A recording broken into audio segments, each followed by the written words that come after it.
Vapor 17 Pro Turf. Is it any good? Look, if you want the new Mercurials, but you play on older artificial grass pitches or turf pitches, what do? Well, you go and buy the Vapor 17 Pro Turf and pray that they're good, right? Or you could watch my review where I'll tell you what they do well and also where they could be better to hopefully help you decide if you should buy these bad boys or not. And if you decide not to, I'll also give you my favorite alternative in the end. Let's kick it. So, as the name suggests, this is not the top-tier Vapor 17 Elite with a turf outsole on. No, you'll have to settle for the Pro version, which means that you get the Flyknit upper instead of the Atomknit upper from the Elite. That's not all bad though. So basically, Atomknit is a stretched out variation of regular Flyknit, where you have the yarn stretched to a point where they lose their elongation. So basically their elasticity or their ability to stretch. And that also means that you get a really thin and very light upper that also still has a good amount of structural integrity to it because, well, it can't really stretch anymore.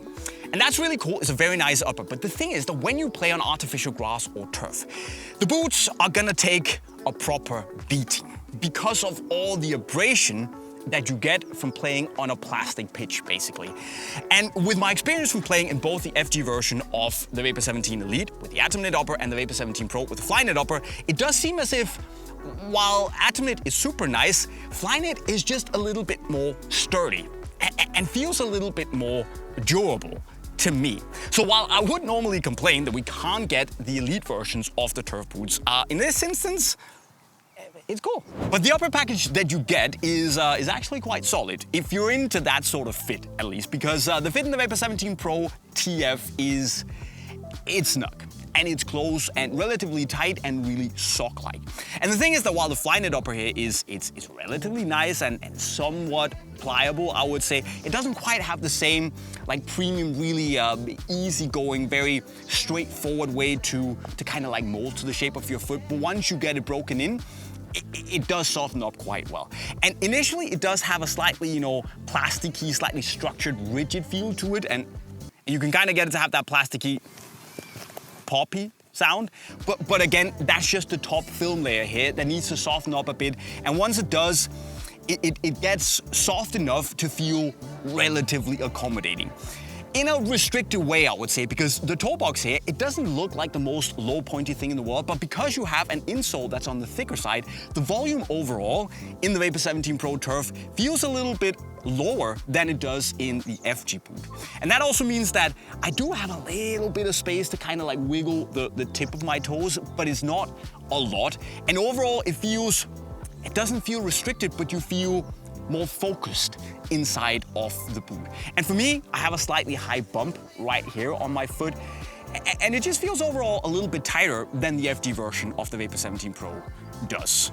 So it's not uncomfortable, but you have to appreciate this more, focused, personal, snug fit. Now, when it comes to the lockdown, I do miss Atomknit a little bit here. Because while Flyknit does soften up quite well, I also feel that it's too soft in the midfoot. It lacks a little bit of structural integrity, meaning that it doesn't really lock your foot that much in place when you make those lateral movements. Especially because also while the heel is okay when it comes to like locking, because of the shape mostly, it pinches nice up top. Personally, I also do have a little bit of dead space right here where it simply opens up too much for my taste around the foot. And admittedly, I have a relatively slim heel, so if you have a wider or larger heel, it might be a little bit better. But personally, when I plant my foot on artificial grass or turf, the shoe kind of gets stuck. It doesn't move much. So if my foot moves inside of it because it has extra space to do so and it's not fixated in place, it can lead to some slipping, and it can also just lead to not feeling completely responsive inside the boot. And for a speed boot or speed shoe, to me, that's relatively important. And personally, I would probably have swapped the feel in the heel and the toe around if I could do that. A slightly more free feel in the toe and a bit more fixation in the heel. Maybe it's just me though. Size-wise, I've gone true to size with my usual Nike size US 7, UK 6, Europe 40, and Japan 25. For my foot, that's 24.8 centimeters long, and I would say slim to medium width. And true to size is definitely the right move for me. It is a little bit snug in the forefoot, yes, but going up half a size, I feel, would just leave too much dead space lengthwise for me to feel like properly connected with the boot. And going down half a size is not an option for me. That would be straight up torture. Now width-wise, it is on the more snug side and definitely not the widest thing in the world. So while you can open it up because the tongue is a little bit stretchy, you can fit in with a wide foot, but you have to be okay with a really snug and personal and like very skin tight feel. If you like that, cool, but just keep it in mind. It's on the...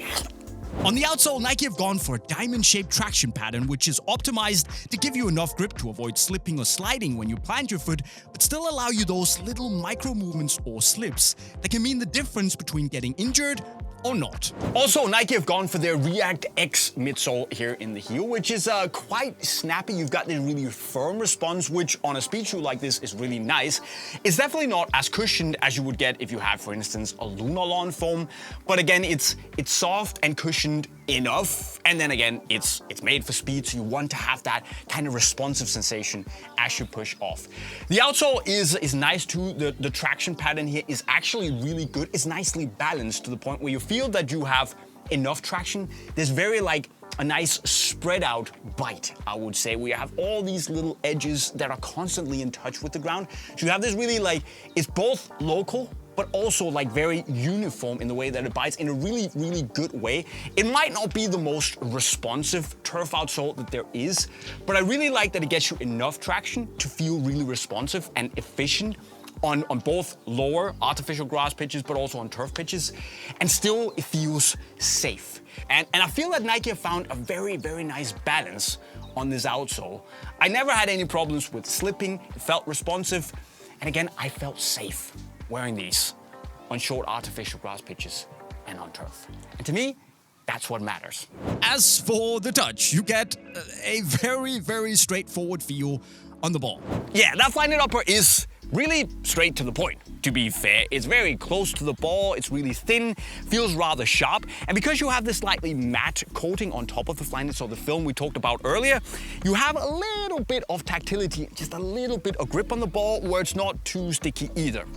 95% of the time at least. On a really hot, very dry day, especially if you play with a new match ball, it can feel a little bit stickier than you would expect. But most of the time, it is just very no nonsense like you would expect a speed boot to feel. Now obviously you also have a little bit more bulk and like solidity in especially the toe because you have that higher toe lip that's there for durability and protection.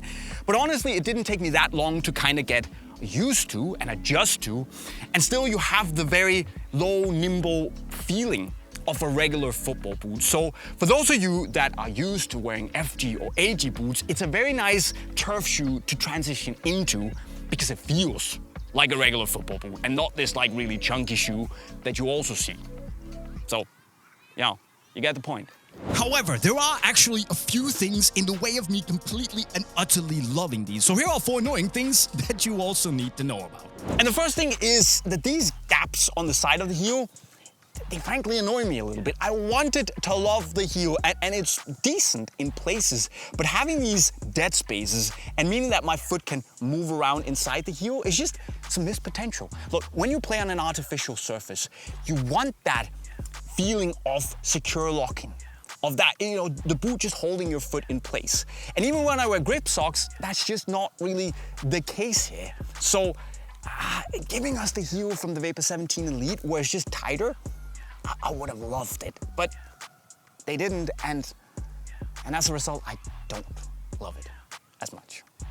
And look, out of all the things that Nike could have adapted from the Vapor 17 FG variation, they took the flexibility in the midfoot and transferred it to the turf version. And look, I understand that a lot of players like to have a little bit more like freedom on their turf and artificial grass boots, but for me, like having no stiffness and stability in the midfoot also means that I just lack that secure anchor underneath my midfoot and the feeling of being able to efficiently transfer power from my midfoot to the toes as I accelerate. And again, a little bit more structure, a little bit more firmness would have gone a long way. And also this thicker, more padded insole, which kind of takes up a lot of the volume inside the boot.